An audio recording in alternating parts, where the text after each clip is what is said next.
સુરતમાં સુમુલ ડેરીની ચૂંટણી કુલ 16 બેઠકોમાંથી 9 બેઠકો પર થશે મતદાન। સવારે 9 થી સાંજે 4 વાગ્યા સુધી મતદાન યોજાશે। 17 જુલાઈએ મતગણતરી થશે। ચૂંટણી પૂર્વે જ 7 બેઠકો બિનહરીફ જાહેર।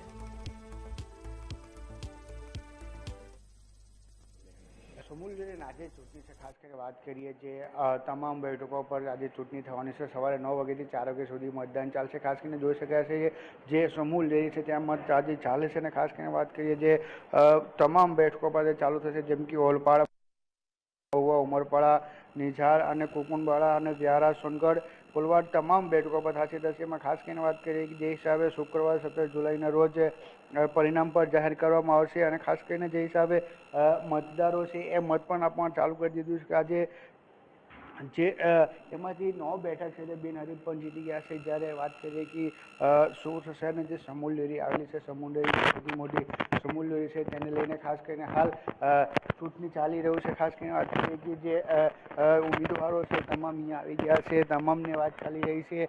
જે હિસાબે વાત કરીએ કે જે લોકો છે તે અહીંયા પહોંચી ચૂક્યા છે। હાલ તો વાત કરીએ કે જે ઉમેદવારો છે તે અહીંયા છે ત્યાં પહોંચી ચૂક્યા છે, અહીંયા બુથ ચાલુ છે અને હાલ જે લોકો છે એ મત આપવા પણ ચાલુ કરી દીધું છે, મત આપવા પણ આવી રહ્યા છે। ખાસ કરીને વાત કરીએ જે હિસાબે જે લોકો છે એ અહીંયા જે પણ પહોંચી ચૂક્યા છે, શાસકો છે કે વિપક્ષ છે તમામ અહીંયા પહોંચે છે। હાલ તો જોઈ શકાય છે જે પૂર્વ મંત્રી મુકેશ પટેલ પણ અહીંયા હાજર છે। મુકેશ પટેલને જે મતદાનને બહાર જ બેસ્યા છે અને ખાસ જે મતદાર આવી રહ્યા છે એમની જોડે પણ જોઈ રહ્યા છે કે જે મતદાર મત આપવા આવી રહ્યા છે એ તમામ લોકો જોડે વાત કરી રહ્યા છે। ખાસ કરીને વાત કરશું કે જે હિસાબે જે ઉમેદવાર છે જોડે વાત કરશું, શું કહેશો? હાલ હમણાં મતદાન ચાલી રહ્યું છે। આજે સુમુલ ડેરી નિયામક મંડળ 2026ની ચૂંટણીનું આજે મતદાન ચાલી રહ્યું છે અને સમગ્ર જિલ્લામાં 7 બેઠકો બિનહરીફ થઈ ગઈ છે। ભારતીય જનતા પાર્ટી સમર્થિત ઉમેદવારોને આપ જોઈ રહ્યા છો, અહીં ખૂબ જ ઉત્સાહપૂર્વક મતદાન ચાલી રહ્યું છે અને ભારતીય જનતા પાર્ટીના સમર્થિત ઉમેદવાર ધનસુખભાઈની તરફેણમાં ખૂબ જ મતદાન થઈ રહ્યું છે અને જીત નિશ્ચિત છે।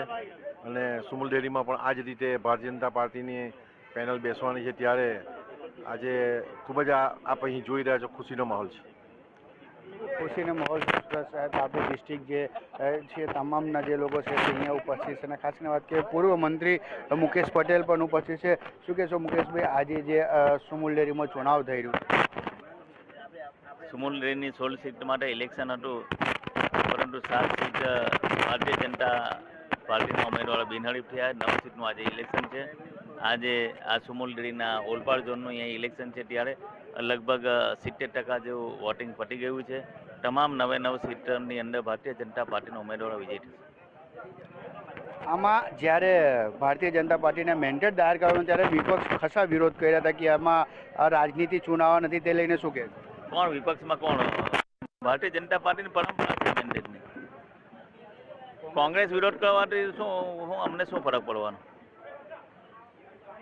કોંગ્રેસને વિરોધ કરવાથી અમને શું ફરક પણ જોઈ શકાય છે। હાલ મોટી સંખ્યામાં જો લોકો છે, મતદારો છે અહીંયા પહોંચી રહ્યા છે અને મત આપી રહ્યા છે, પોતાનો મતદાન અને ઉપયોગ કરી રહ્યા છે। ખાસ કરીને વાત કરીએ જ્યારે આ મેન્ડેટની વાત આવી હતી ત્યારે જે સુરત શહેર કોંગ્રેસ વિરોધ કરી હતી અને ત્યારબાદ પણ હાલ ચુનાવને પ્રક્રિયા ચાલુ છે। હવે વાત કરીએ કે જે હિસાબે આજે ચુનાવ થઈ છે ને 17 તારીખેનું રિઝલ્ટ પણ આવી જશે કે કયા પાર્ટી છે જે આ સુમુલ ડેરીને સત્તા પર બેઠે છે। કેમેરામેન શોએબ શેખ સાથે દીપક રાય, મંતવ્ય ન્યૂઝ, સુરત।